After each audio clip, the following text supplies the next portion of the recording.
Alors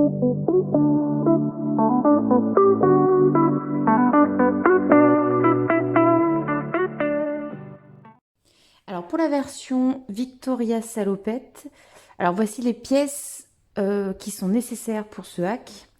Donc on a la bretelle devant, les volants, le devant, la doublure devant entière qu'on recoupera a posteriori, la jupe et la doublure, le dos qu'on va redessiner ensemble et on rajoute une pièce, la ceinture, et je vais vous indiquer les mesures.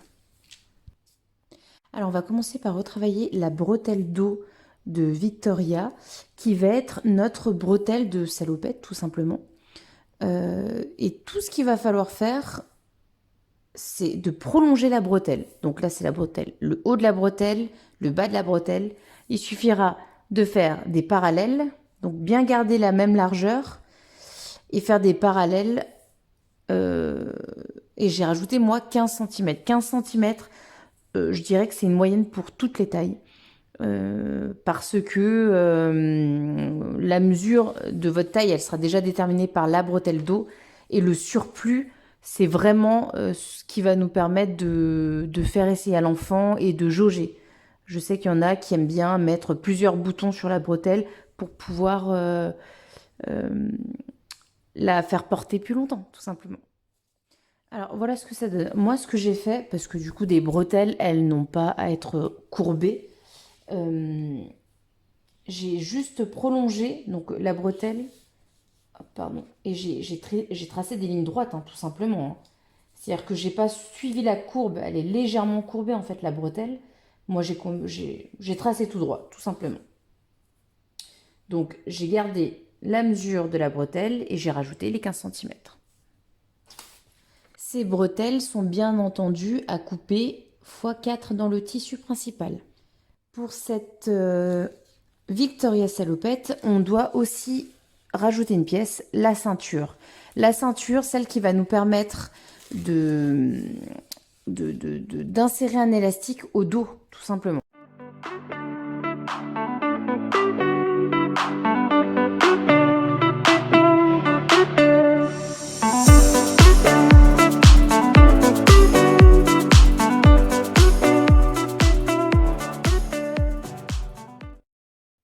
Donc après avoir déterminé la longueur de votre bus, comme je vous ai montré précédemment sur la photo, il faut retracer sur du papier de soie la ceinture. Donc la longueur que vous avez déterminée, vous la multipliez par 2. Donc ça va vous donner la longueur de la ceinture. Et au niveau de la largeur, moi je suis partie sur 3 cm plus 2 cm de marge de couture. 1 cm en haut, 1 cm en bas. Donc 5 cm au total. Cette ceinture, elle est à couper 4 fois dans le tissu principal. Alors, j'arrive ici, donc j'ai fait une version avec pli religieuse. On a placé les repères des bretelles devant et on a fixé les bretelles devant au devant. Et maintenant, on va ici ajouter les bretelles dos. Donc là, vous allez coudre endroit contre endroit la bretelle dos. Alors, après avoir bien fixé les bretelles ensemble, c'est la bretelle dos, on va fixer un repère avec la pièce bretelle dos. Donc, vous placez la bretelle dos, prenez la longueur de la bretelle dos en fait. Et là, hop, vous mettez un petit repère, nickel. C'est là où ça va, comment dire, on va utiliser ce repère pour poser les volants. Donc, alors dans ma version, moi je pose un double volant. J'ai fait des ourlets mouchoirs. Alors, en fait, mon tissu c'est du coton, mais en fait il est vachement, il est épais et même s'il reste fluide, voilà, il a une super bonne tenue, comme vous pouvez voir. Donc j'ai fait, je l'ai pas doublé et j'ai fait un joli ourlet mouchoir et j'adore cette finition d'ourlet. Je préfère celle-ci à la roulottée. Donc quand on pose le volant, alors là moi j'ai décidé de le poser sur la bretelle, donc je le mets bien au bout de la bretelle devant, je mets du repère de l'épaule et ensuite je m'arrête au repère qu'on a indiqué du bas du dos. Et ça va être la fin de la bretelle où on va pouvoir jauger pour mettre les boutons. Et là, on va passer à l'étape de la doublure. Alors la doublure, c'est la pièce devant entière. On va, enfin moi je l'ai déjà fait, mais du coup vous allez coudre les bretelles, les deux autres bretelles dos, côté intérieur du col. Voilà. Donc quand ça c'est fait, vous ouvrez bien les coutures, hop, et on va assembler avec le tissu principal.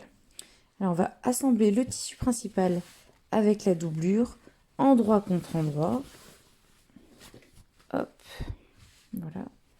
Alors là vous allez me dire, ah mais du coup forcément bah on a un petit morceau en trop. Je vais vous montrer du coup comment faire la découpe pour que ça soit propre, tout simplement. Alors on va replier les bretelles vers l'intérieur. Hop. Caler la doublure. Alors là pareil, si les volants ils sont trop gros comme moi, ne pas hésiter à faire des boudins. Hop, vous voyez bien les bouts, c'est pas grave, vous les épinglez, hop, mais au moins il n'y aura pas de couture, pas besoin de découdre, de recoudre, enfin voilà. Donc bien dégager tout ça. Hop. Donc là c'est bon. Et là, on va se baser sur les repères, comme d'habitude, repère épaule et l'angle. Alors on va commencer par coudre le tissu principal avec la doublure au niveau de l'encoulure.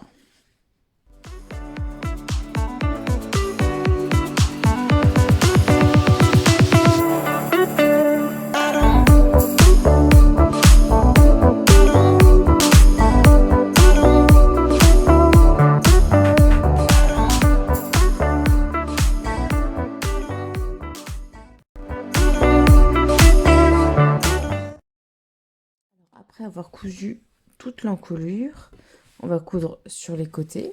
Donc forcément, ça me fera des petits boudins, comme ça. Donc bien penser à rouler ces volants pour pas que ce soit pris dans la couture. Et là, forcément, vous avez la pièce côté qui est en surplus. Et là, donc vous allez d'abord piquer et ensuite couper.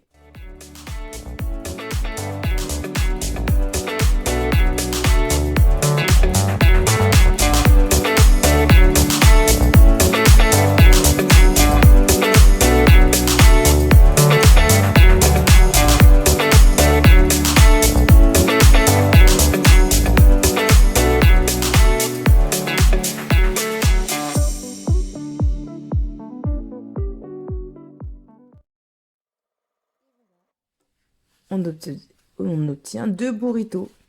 Alors, on va coudre aussi le bout des bretelles. Alors là, vous pouvez fermer donc la bretelle comme je disais. Vous pensez à cranter et à faire la même chose pour les angles. Alors, j'ai retourné mon ouvrage, bien repassé. Et en fait, avec une baguette, vous allez passer donc à l'intérieur pour pouvoir bien dégarnir la bretelle. Vous voyez, là, donc normalement, on a cranté les angles. Donc normalement, ça devrait être assez facile à sortir. Vous voyez, il faut juste que les angles, ils sortent. Alors, on va mettre de côté le buste et on va s'attaquer à la ceinture. Donc normalement on en a coupé 4 que vous allez coudre 2 par 2, endroit contre endroit, par les côtés.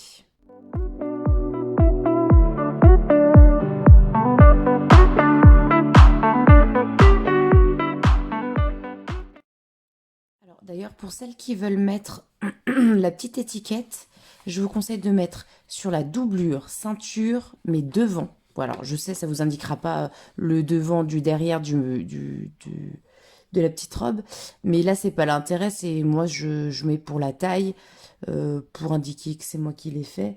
Donc, qu'il soit devant, moi, ça me dérange pas, je sais très bien où est le dos de ma robe.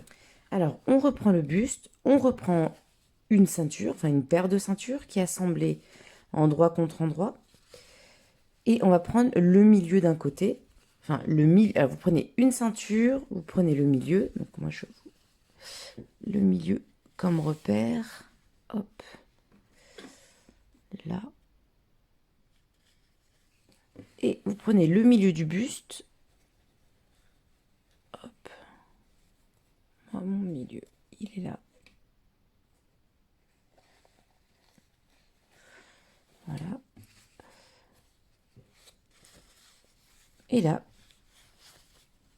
vous calez endroit contre endroit les deux repères.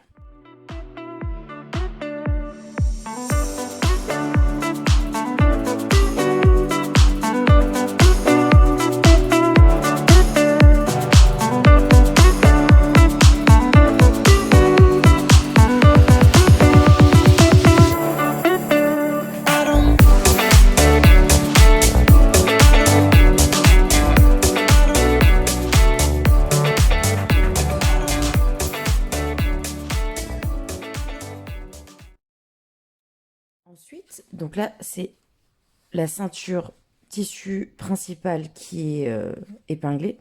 On va épingler en sandwich la doublure de la ceinture. Alors, vous voyez, moi, j'ai posé mon étiquette. Et ce sera du endroit contre envers du buste. Endroit contre envers du buste. Et là, ça sera pris en sandwich.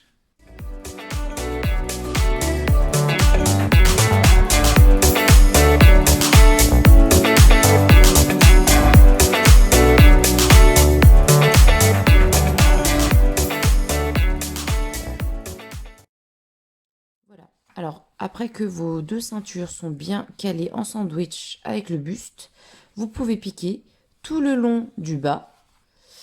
Tout le long du bas. Voilà.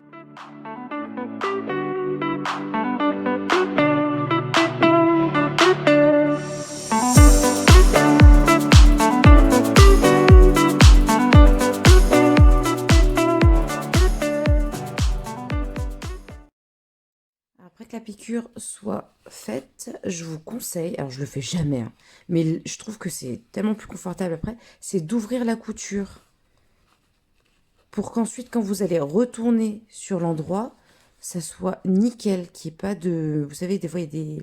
Quand on repasse et que c'est mal dégarni, bah, ça fait pas très joli.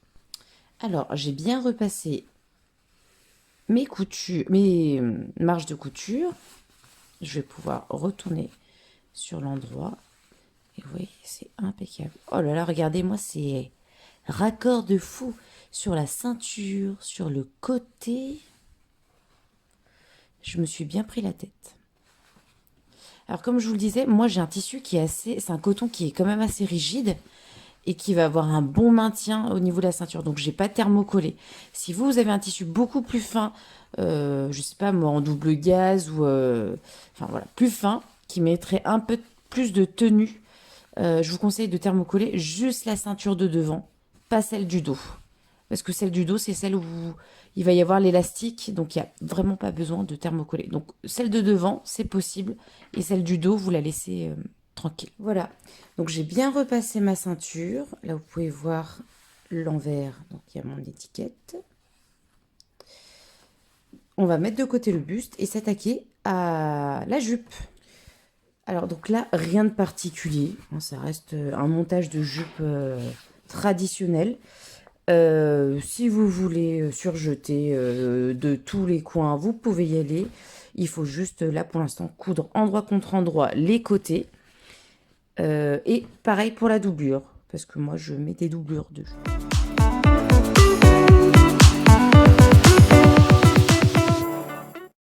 Moi, ma jupe est assemblée, mes plis ouverts, repassés.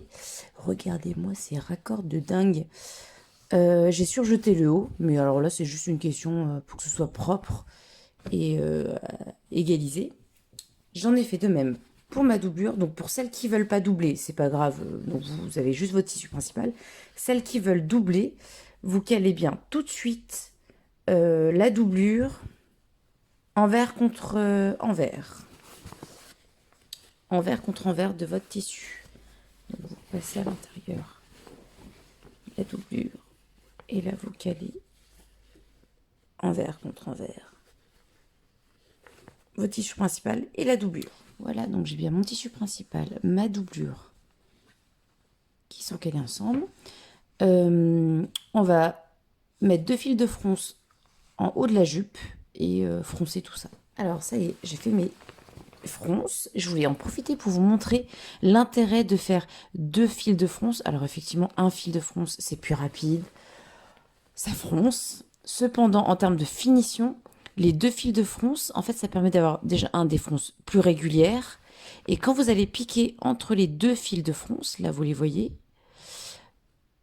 il n'y aura pas de plis. Je ne sais pas si ça vous arrive quand vous cousez en fait des fronces avec un fil de fronce, bah des fois quand on veut aller trop vite, il y a des plis un peu comme ça. Enfin, alors que là, c'est pas possible de faire ça.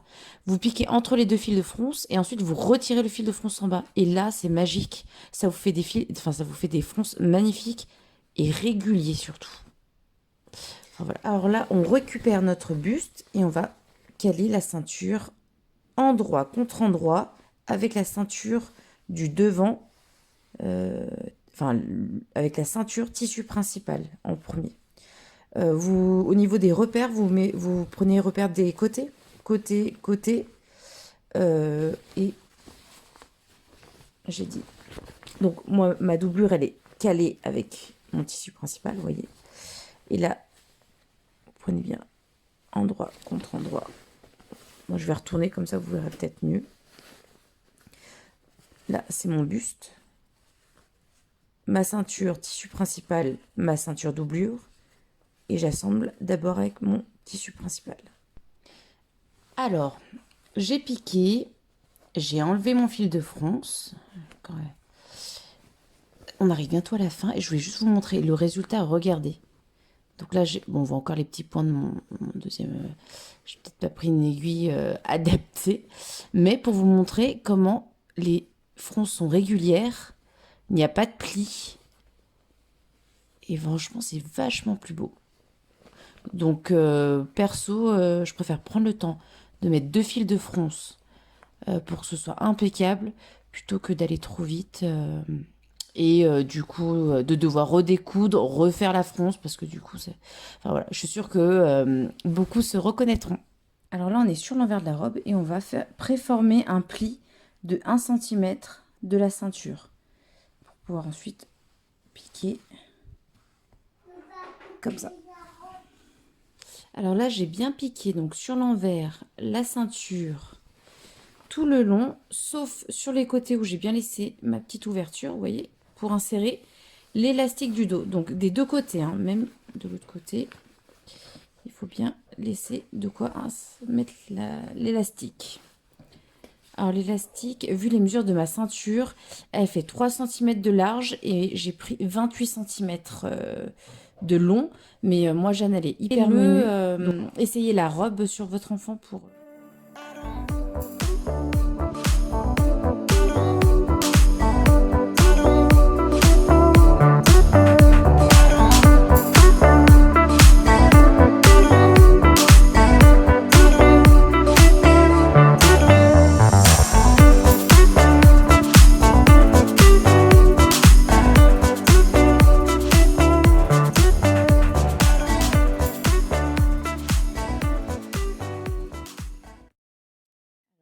Vous voyez, ma petite fermeture à la main. Et c'est propre.